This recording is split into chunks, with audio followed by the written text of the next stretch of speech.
فأنا ناصح لإخواني بالصدع بالحق تبيض وجوههم. السكوت في مسألة الحزبية يضرها، فاصدع بما تؤمر وأعرض عن المشركين. سلامي على دماج ورجالها والشيخ يحيى ودار العلم يا سعد بانيها. بسم الله الرحمن الرحيم. الحمد لله حمدا كثيرا طيبا مباركا فيه كما يحب ربنا ويرضى. أشهد أن لا إله إلا الله وحده لا شريك له وأشهد أن محمدا عبده ورسوله صلى الله عليه وعلى آله وأصحابه وسلم تسليما كثيرا. أما بعد. Pembahasan yang lalu kita membahas tentang jenis-jenis sihir. Yang Syekh Ibnu Utsaimin rahimahullah ta'ala membagi menjadi dua jenis secara umum, apa itu khuzaimah.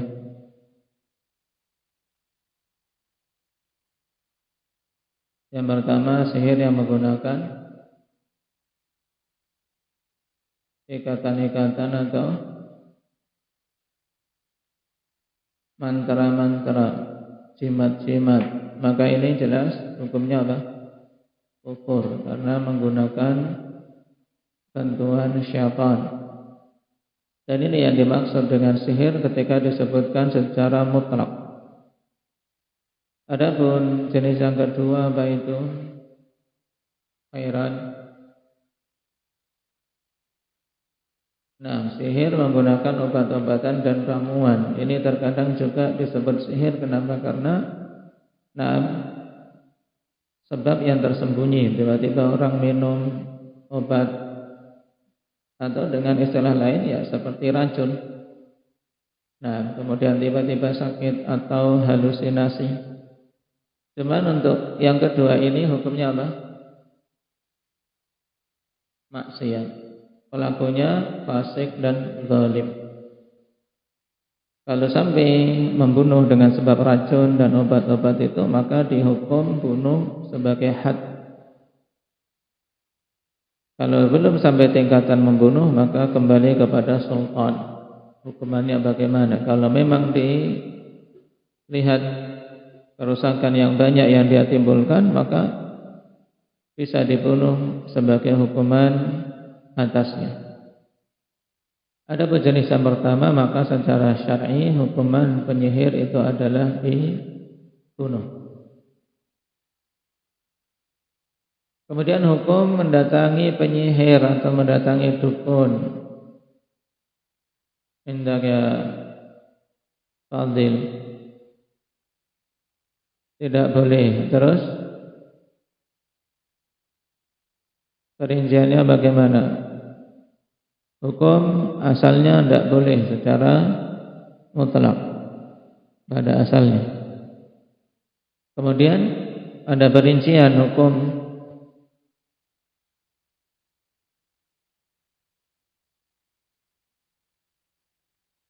Kalau dia datang bertanya dan membenarkan, maka kafir. Yang kedua,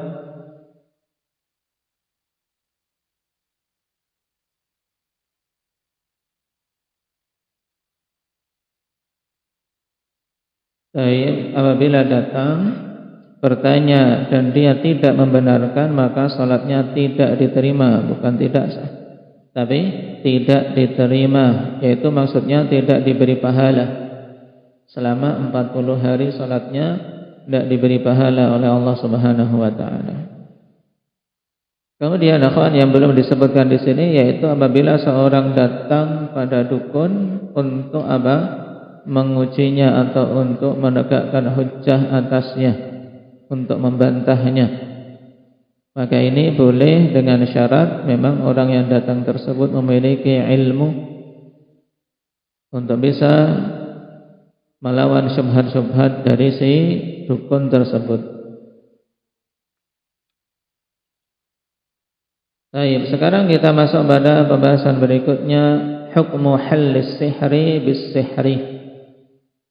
hukum melepaskan sihir dengan sihir yang lain. Dan ini banyak terjadi, yaitu seorang kena santet, ya kena sihir, kemudian datang ke dukun yang lain yang lebih kuat.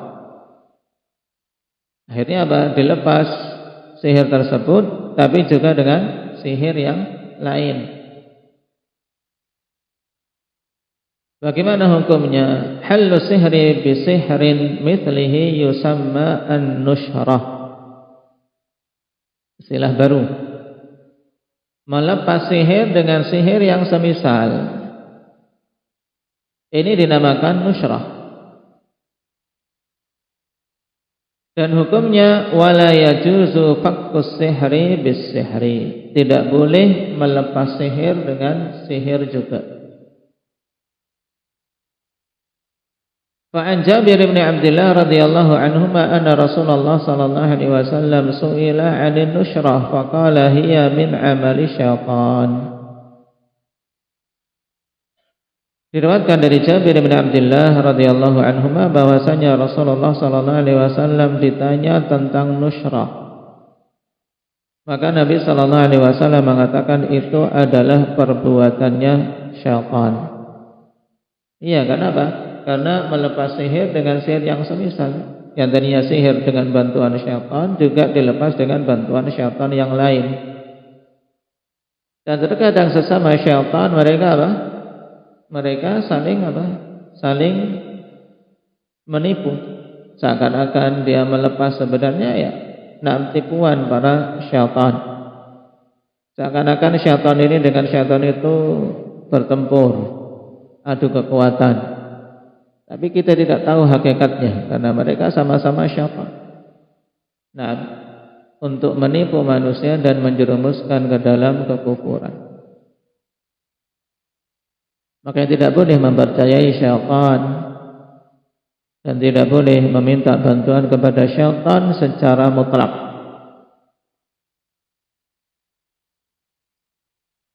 Lalu bagaimana dengan Abu Hurairah ketika bertemu dengan syaitan dan diajari ayat kursi untuk dibaca di malam hari? Bukankah di sini Abu Hurairah percaya dengan apa yang dikatakan syaitan? Abdurrahman.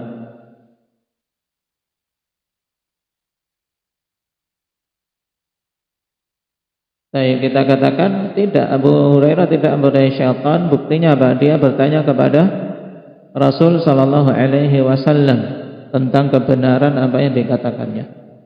Tanpa ada pembenaran dari Rasul sallallahu alaihi wasallam terhadap ucapan syaitan tersebut, ya kita tidak boleh membenarkannya.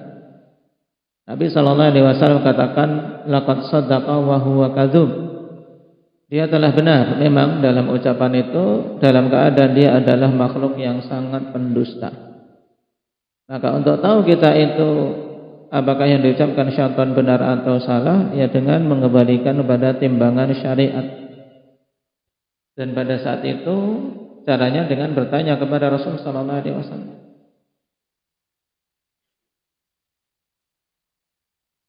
Qala wa huwa haramun wa bihi afta samahatul muallif rahimahullahu taala wal lajnatud daimatu lil buhuthil ilmiyyati wal ifta. Dan hukum melepas sihir dengan sihir yang lain ini hukumnya haram, dan telah berfatwa yang demikian itu Samahatu al-Muallif, yaitu Syekh al-Muallif. Siapa beliau? Arif? Syekh Abdul Aziz Ibn Baz rahimahullah ta'ala. Demikian pula Lajnah Daimah lil Buhuth al-Ilmiyah wal Ifta, lembaga peneliti untuk memberikan fatwa dan pembahasan-pembahasan ilmiah. Qala Ibnu Al-Qayyim rahimahullahu taala an-nushratu hallu sihri 'anil mashhur. Ibnu Al-Qayyim mengatakan nushrah itu adalah melepas sihir dari orang yang tersihir. Wa hiya naw'an, dan itu ada dua jenis. Hallu sihri bi sihrin mithlih wa huwa alladhi min amali syaitan. Dan cara melepas sihir itu ada dua. Yang pertama, melepas sihir dengan sihir yang semisal, maka itulah yang merupakan perbuatan syaitan. Hukumnya apa berarti tadi? Zikri haram. Watsani, dan yang kedua, an-nusyratu birruqyati wat ta'awudzati wal adwiyatil mubahah, fahadza jaiz. Sedangkan jenis yang kedua yaitu melepas sihir dengan ruqyah. Kita ruqyah dia, bacakan ayat kursi, al-falaq, an-nas, dibacakan al-baqarah, wa ta'awudzat, dan dengan doa-doa permintaan perlindungan kepada Allah Subhanahu wa taala. Di antara yang paling kuatnya adalah dengan 3 surat yang dikenal dengan muawwidzat, al-ikhlas, al-falaq dan an-nas. Demikian pula dengan al-adwiyah al-mubahah, dengan obat-obat yang sifatnya mubah, dengan minum madu, habbatus sauda, atau air zam-zam, yang sifatnya mubah, maka hukumnya boleh. Dan ini jelas akan berarti cara untuk melepas sihir yang diperbolehkan ya apabila melepas sihir tersebut dengan ruqyah yang syar'iyyah, dengan doa-doa minta perlindungan kepada Allah, dan dengan apa? Obat-obat yang sifatnya halal mubah. Nah, habbatus sauda, zaitun, dan yang lainnya. Adapun melepas sihir dengan datang ke penyihir yang lain, datang ke dukun yang lebih kuat menurutnya, maka ini haram, dan sama hukumnya dengan pembahasan awal hukum mendatangi dukun. Qala wa li samahatil muallif asy-syekh Abdul Aziz Ibn Baz rahimahullahu taala risalatun fi sihri wa ilajihi, dan Syekh Ibn Baz rahimahullahu taala punya karangan kitab tersendiri tentang pembahasan sihir dan pengobatannya, dan itu adalah kitab yang fahiyya mufidah wa jayyidah fi mawdu'iha, bermanfaat dan bagus pada pembahasan ini. Baik, ini tentang sihir. Sekarang kita masuk pada pembahasan berikutnya. Wa qala Syekh rahimahullahu taala wa qatlun nafsil lati harramallahu illa bil haqq. Mubiqat yang keberapa ini? Hamzah. Yang pertama dari 7 al-mubiqat apa? Syirik. Yang kedua sihir. Kemudian yang ketiga qatlun nafsil lati harramallahu illa bil haqq, membunuh jiwa tanpa hak. Ai wa minal mubiqatil muhlikat qatlun nafsil lati harramallahu illa bil haqq. Dan di antara perkara-perkara yang membinasakan adalah membunuh jiwa yang Allah haramkan, kecuali pembunuhan tersebut dengan hak. Ini menunjukkan bahwasanya ada yang diperbolehkan di dalam syariat untuk membunuh suatu jiwa. Tapi ketika tanpa ada alasan dan dasar yang hak, maka siapa saja yang membunuh jiwa yang diharamkan untuk dibunuh, maka terjatuh dalam dosa besar. Wal qatlu izhaqur ruh, dan yang dimaksud dengan pembunuhan adalah apa? Menghilangkan nyawa. Orang namanya membunuh ya menghilangkan nyawa yang dibunuh. Wal muradu bin nafsi al badan alladhi fihi ruh. Dan yang dimaksud dengan nafs, jiwa, maksudnya adalah badan yang ada padanya ruh. Wal muradu nafsul adami, dan yang dimaksud adalah apa? Diri anak Adam. Jadi intinya membunuh manusia. Qala Syekh Muhammad bin Utsaimin rahimahullahu taala wa nafsu al muharramatu arba'atu anfus. Dan jiwa yang diharamkan untuk dibunuh itu ada 4 jenis. Yang pertama nafsul mu'min, jiwa orang yang beriman, ini jelas. Yang kedua wadzimmi, orang kafir zimmi. Zimmi yaitu ahlul zimmah yang berada di bawah perjanjian dengan kaum muslimin, yaitu yang mereka tunduk. Orang kafir yang tinggal di negeri kaum muslimin dan tunduk dengan peraturan kaum muslimin yang ditetapkan untuk mereka, dalam keadaan mereka dihinakan, direndahkan. Kemudian yang kedua wal mu'ahad, orang-orang kafir yang memiliki perjanjian dengan kaum muslimin, perjanjian damai. Wal musta'man, dan yang keempat orang-orang kafir yang diberi jaminan keamanan. Kalau di sini wal musta'min, yaitu kafir yang meminta berarti. Nah, wal musta'min bil kasri talibul aman. Nah, kalau musta'man yang lebih masyhur yaitu yang apa? Diberi keamanan. Kafir musta'min yaitu yang meminta jaminan keamanan kepada pemerintah muslimah. Ini 4 jiwa yang diharamkan untuk dibunuh. Fal mu'minu li imanihi wa zimmi li zimmatihi wal ahad li ahdihi wal musta'min li ta'minihi. Apa sebab mereka dilarang untuk dibunuh? Dikatakan di sini sebab seorang mukmin itu tidak boleh dibunuh karena keimanannya. Sedangkan zimmi tidak boleh dibunuh karena zimmah, ya, yang ada padanya. Dia telah ditanggung oleh kaum muslimin karena dia membayar jizyah. Dia telah tunduk kepada kaum muslimin dengan membayar jizyah. Wal mu'ahad li ahdihi, karena ada perjanjian dengan kaum muslimin, sedangkan musta'min karena adanya jaminan keamanan untuknya. Dan kaum mukminin ketika telah memberikan jaminan keamanan, ya mereka tidak akan khianat. Wa nafsul mu'mini a'zamu hadhil anfus hurmatan, dan jiwa seorang mukmin itu adalah yang paling besar dari jiwa-jiwa ini dari sisi keharamannya dan kemuliaannya untuk jangan sampai dibunuh.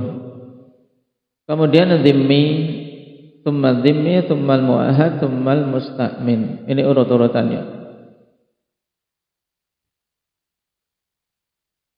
Al-wa'idu syadid liman qatala mu'minan. Sekarang ancaman yang keras bagi orang yang membunuh seorang mukmin.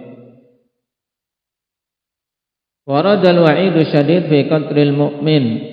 Telah datang ancaman yang keras terkait pembunuhan orang yang beriman.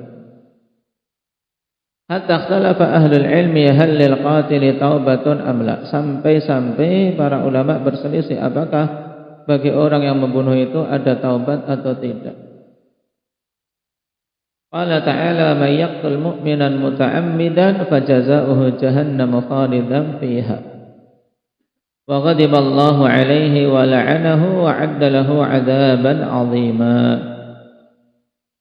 Allah Subhanahu wa taala berfirman, siapa saja membunuh orang yang beriman muta'ammidan, dalam keadaan sengaja, maka balasannya adalah neraka jahanam kekal di dalamnya, dan atasnya kemurkaan Allah serta laknatnya, dan Allah persiapkan baginya azab yang besar.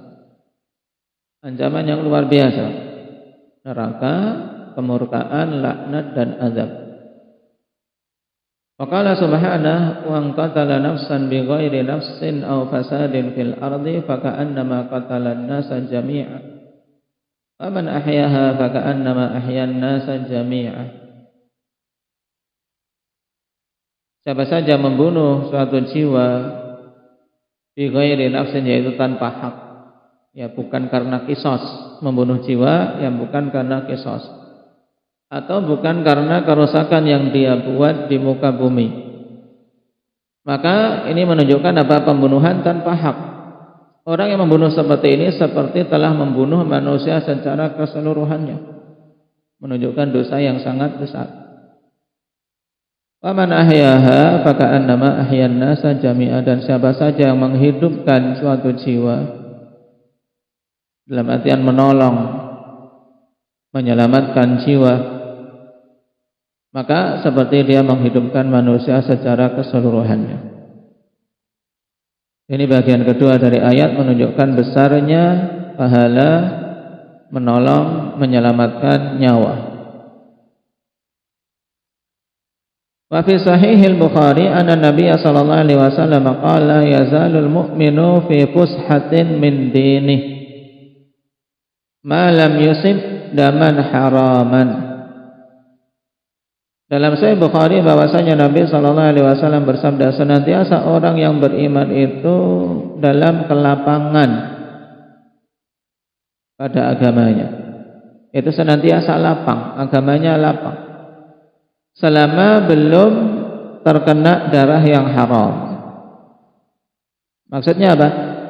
Seorang memiliki kelapangan kalau belum pernah bunuh. Tapi kalau sudah pernah membunuh, dia akan tertimpa kesempitan yang besar. Nah, wa Nabi Bakrah radhiyallahu anhu anna Rasulullah sallallahu alaihi wasallam qala idzal taqal muslimani bi sayfihima fal qatilu wal maqtulu finnar. Dari Abi Bakrah radhiyallahu anhu bahwasanya Rasulullah sallallahu alaihi wasallam bersabda, apabila dua muslim bertemu dengan pedang masing-masing, yaitu saling membunuh, maka yang membunuh dan yang dibunuh sama-sama diancam dengan neraka, sama-sama di dalam neraka. Qila ya Rasulullah hadzal qatil fama balul maqtul. Maka dikatakan, wahai Rasulullah, hal ini jelas untuk orang yang bunuh. Orang yang bunuh diancam dengan neraka, jelas. Terus kenapa yang terbunuh juga diancam dengan neraka? Qala innahu kana harisan ala qatli sahibi. Nah, sungguhnya dia itu sangat bersemangat untuk membunuh lawannya. Namanya dua orang bertempur saling membunuh, tentunya ingin membunuh lawannya. Siapa yang duluan membunuh? Makanya kedua-duanya diancam dengan neraka, yang terbunuh maupun yang membunuh. Baik. Dan terkait masalah membunuh dengan sengaja, apakah kekal di dalam neraka yang dikhilafkan tadi, yang rajih kalau dia adalah muslim maka keadaannya seperti dosa-dosa besar yang lain. Nah, yaitu terjatuh dalam dosa besar dan perkaranya di bawah masyiah Allah Subhanahu wa taala. Adapun yang diancam dengan kekekalan di dalam neraka adalah yang sampai tingkatan kekufuran atau menghalalkan membunuh, meyakini kehalalannya membunuh seorang muslim. Dengan istihlal dia terjatuh dalam pembatal keislaman. Maka di catatan kaki qala al-Baghawi fi tafsirih walladhi alaihi al-aktsarun wa huwa madhhab ahli sunnah anna qatilal muslim amdan taubatuhu maqbulah. Ini kebanyakan para ulama dan ini madhab ahli sunnah bahwasanya yang membunuh muslim dengan sengaja dia apabila bertobat, tobatnya diterima berdasarkan ayat innallaha la yaghfiru an yushraka bih wa yaghfiru ma duna dzalika liman yasha.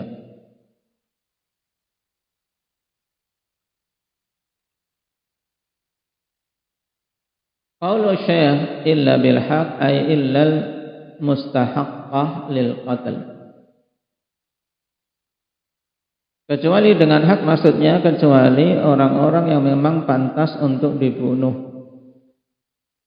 Bi fi'lin mujibil qatl, dengan sebab dia melakukan perkara yang mengharuskan untuk dibunuh. Apa saja hal-hal yang karenanya dia bisa dibunuh? Wahiyal waridatu fi hadithi Abdullah bin Mas'ud radhiyallahu anhu. Itulah yang datang dalam hadis Abdullah bin Mas'ud radhiyallahu anhu qala Rasulullah sallallahu alaihi wasallam la yahillu damu mar'in muslimin illa bi ihda thalath. Tidak halal darah seorang muslim kecuali dengan salah satu dari 3 perkara. Tidak halal darah muslim untuk ditumpahkan kecuali dengan sebab salah satu dari 3 hal ini. An-nafsu bin nafsi. Maksudnya apa an-nafsu bin nafsi? Yaitu pembunuhan jiwa dibalas dengan jiwa. Maksudnya karena dia membunuh muslim yang lain dengan sengaja sehingga dia pun pantas untuk dikisos dengan dibunuh. Sehingga an-nafsu bin nafsi maksudnya kisos.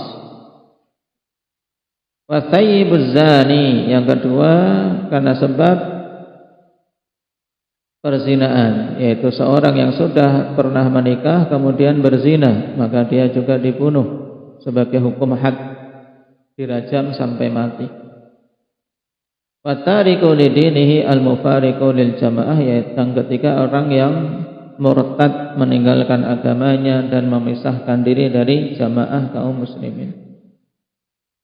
Yang murtad dan menyempal dari al-jamaah, ini juga berhak untuk dibunuh. Kemudian ada catatan kaki bagus untuk dibaca, itu nomor 1 tentang makna zimmi, mu'ahad dan musta'min. Zimmi alladhi yaskunu ma'ana wa nahmihi wa yu'til jizyah ala himayatihi wa baqa'ih. Ini kafir zimmi, yaitu yang tinggal bersama kita dan kita melindunginya, dan dia sebagai balasannya apa? Memberi jizyah kepada kaum muslimin, membayar jizyah atas perlindungan dan atas izin tinggal. Mu'ahad man kana bainana wa bainahu ahdun. Ini kafir yang kedua, kafir mu'ahad, yaitu kafir yang antara kita dengan mereka ada ahdun. Ahdun itu perjanjian damai. Masing-masing berada di negerinya, tapi antara kaum mukminin dengan mereka ada perjanjian untuk tidak saling berperang, tidak saling membunuh. Maka ini juga tidak boleh kita bunuh dan melanggar perjanjian, tidak boleh. Kemudian yang ketiga musta'min, yaitu siapa? Qadima min daril harbi lakin dakhala ilaina bi amanin li bai'in aw syira'in aw amal. Yang diberi jaminan keamanan, dia datang dari apa? Dari negeri peperangan, yaitu mungkin dia kafir, musuh kaum muslimin, enggak mau tunduk kepada kaum muslimin, tapi dia masuk ke negeri kaum muslimin dengan jaminan keamanan untuk jual beli atau untuk suatu pekerjaan. Ini musta'min, misalnya menyewa orang kafir dari negeri harb, yaitu dari negeri kafir apa? Kafir yang memerangi kita. Misalnya pada zaman sekarang nyewa tenaga Amerika, musta'min, diberi jaminan keamanan. Cuma yang seperti ini sangat rentan mereka khianat. Oleh karena itulah menggunakan jasa orang kafir ini juga perkaranya sempit, tidak luas. Harus betul-betul hati-hati dengan khianat dan keburukan-keburukan yang bisa ditimbulkan oleh mereka. Baik. Berarti kesimpulannya dari mubiqat yang ketiga adalah membunuh jiwa tanpa hak. Dan diingat jiwa-jiwa yang tidak boleh dibunuh di dalam Islam itu ada 4. Yang paling utamanya, yang paling besar larangannya adalah jiwa seorang mukmin.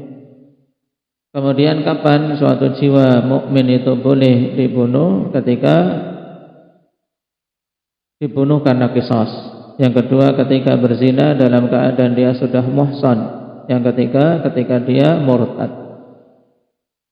Kemudian yang perlu diingat ancaman bagi membunuh dengan sengaja. Dosa sangat besar, menjadi sebab terjatuh dalam kekufuran. Karena apa? Agamanya menjadi sempit sehingga bisa-bisa dia terjatuh dalam kekafiran setelah itu dan kekal di dalam neraka. Adapun bagi orang yang mau bertobat maka tobatnya akan diterima. Baik, barakallahu fikum. Itu untuk mubiqat yang ketiga. Naktahi bihadza walhamdulillahi rabbil alamin.